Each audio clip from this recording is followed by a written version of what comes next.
Mga kapatid, ang mabuting balita ng kaligtasan. Pinupuri ka namin, Panginoong Hesukristo. Pakisabi po sa inyong katabi, pinagpala ka ng Diyos. Pinagpala ka ng Diyos. Pakisabi sa kabila, mahal ka ng Diyos. Mahal ka ng Diyos. Lahat na nagmamahal sa Panginoon, pwede po bang palakpakan natin ng Diyos na buhay?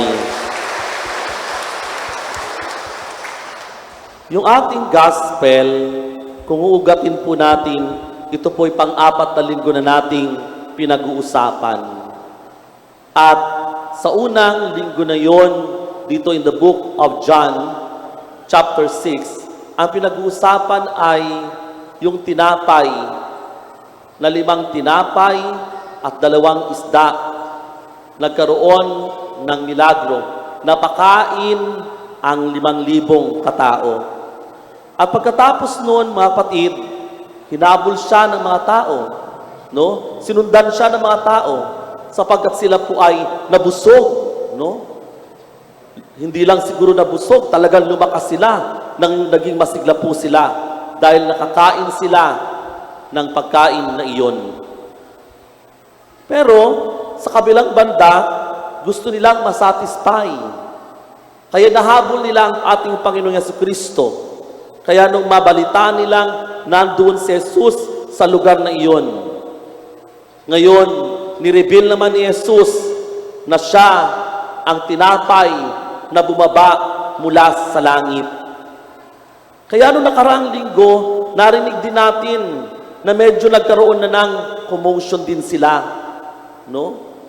At lalong tumitindi ngayon sapagkat ngayon sinasabi sa atin sa gospel na ito, ako ang pagkain na nagbibigay buhay na bumaba mula sa langit at mabubuhay magpakailanman sino mang kumain ito at ang pagkain ibibigay ko sa ikabubuhay ng sanlibutan, walang iba kung hindi ang aking laman. Kaya the next ay dito sa gospel na ito, nagtalo-talo ng mga Hudyo. Paano niyang ibibigay? May bibigay sa atin ito, ang taong ito ang kanyang laman upang kanin. Ano ang sagot ng ating Panginoon? Nirepeat na uli. Sabi niya ganon, tandaan ninyo, malibang kanin ninyo ang laman ng anak ng tao at inumin ang kanyang dugo, hindi kayo magkakaroon ng buhay. Mga kapatid, siyempre, sa gospel na ito ay hindi natin pinag-uusapang yung sinasabi nating literal na kainin ng Panginoon.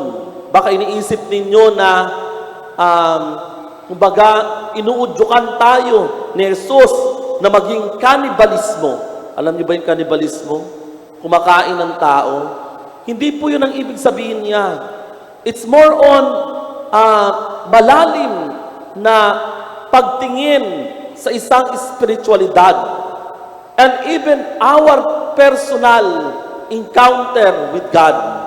Ibig sabihin, kanin ang kanyang laman, inumin ang kanyang dugo, mga kapatid, is totally to be united in Jesus. Sa madaling salita, ang sinasabi sa atin, paniwalaan natin ang kanyang mga salita, ang kanyang mga sinasabi, na siya ang tinapay na bumaba mula sa langit.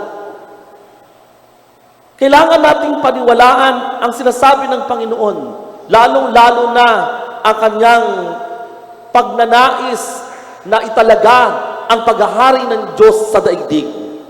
Ang kanyang misyon, ang misyon niyang maghari ang kapayapaan, maghari ang katotohanan, maghari ang pag-ibig.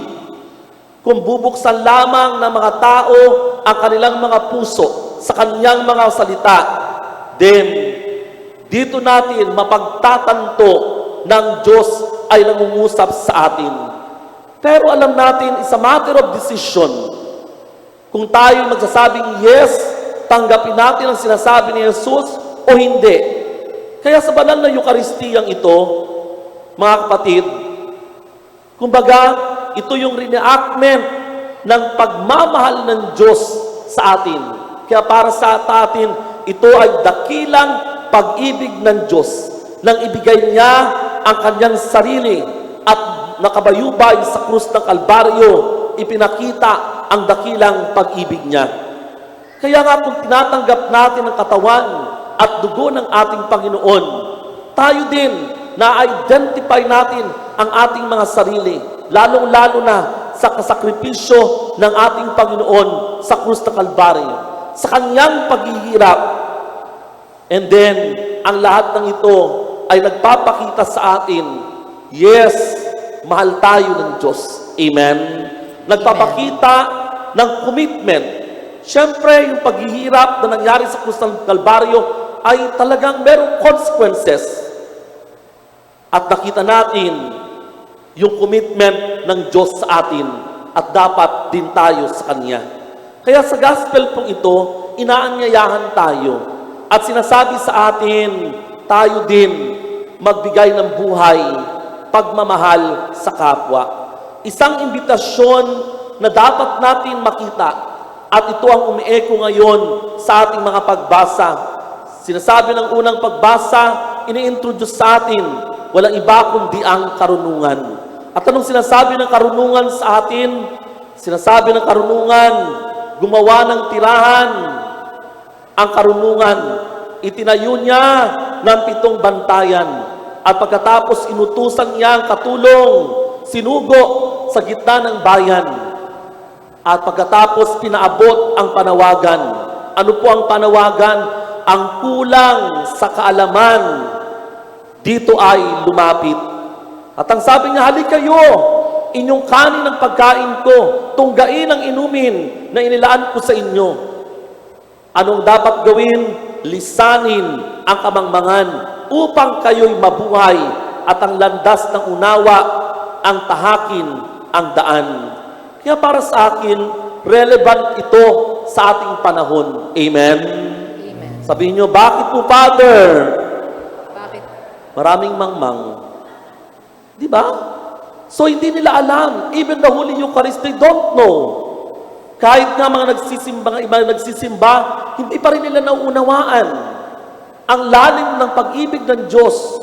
Kaya kailangan talaga ng karunungan. Kaya mas lalong binigyang din sa atin ni San Pablo sa 2 sulat. In-express niya, mga kapatid, ano itong karunungan na ito? Sabi niya ganoon, mamuhay kayong tulad ng matatalino. At di tulad ng mga mangmang. Bakit? Sapagkat masama ang takbo ng daigdig. At nakikita natin po yan ngayon sa ating panahon ngayon. At sinasabi yan ni San Pablo, especially sa Christian community sa Ephesus. Kaya nga pinag-iingat niya ang mga tao na huwag maging mangmang. Pinag-iingat niya ang tao, lalong-lalo na sa masama na takbo ng daigdig.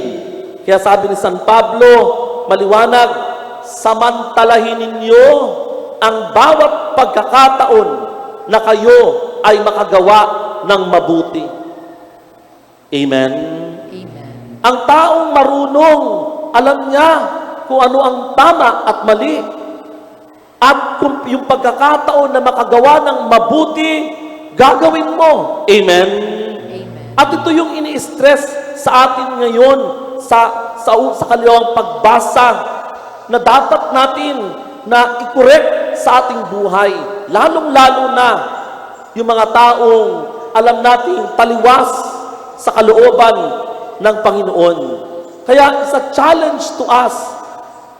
Lalong-lalo po ngayon sa mundo natin, ang dami nating nakikitang hindi talaga maganda. Amen? Amen. Ang kasinungalingan, naglipana. Di ba? Naglipana ang kasinungalingan. Nakita din natin ang mga nakakulungkot na pangyayari, digmaan, at marami pang mga iba. Pero sinasabi sa atin sa araw na ito, sabi niya ng ating kalawang pagbasa, sama-sama tayong ipahayag ang inyong damdamin sa pamamagitan ng mga salmo.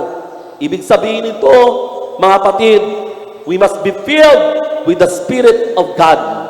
So kung tayo puspos ng Espiritu Santo at talagang we are filled with the Spirit of the Lord, then ma-express natin yung buhay ng pasasalamat, pagdakila, sabi ni San Pablo.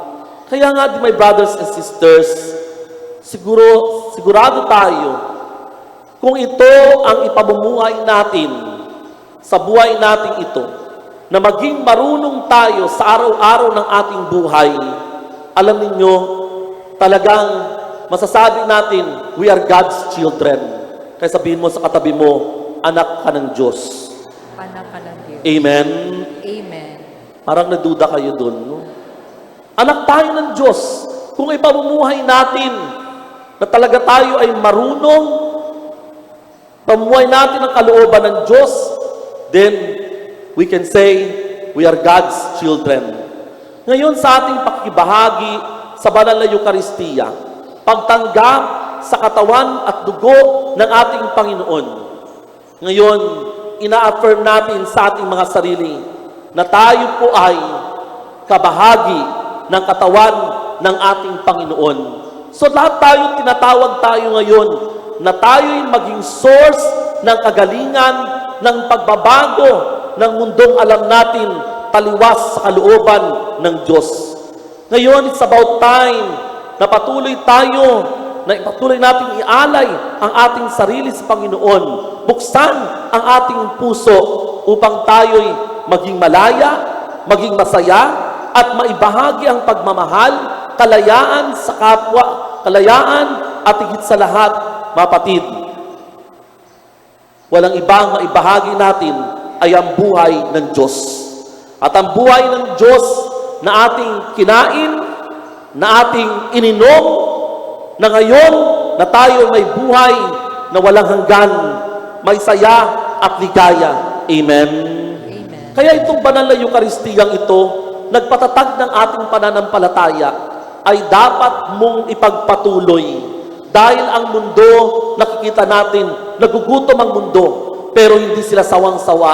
Patuloy sila nagugutom dahil sa kapangyarihan, dahil na rin sa sinasabi nating material na bagay, at marami pang mga ibang nakita natin sa paligid natin na masabi natin sila'y gutom at uhaw.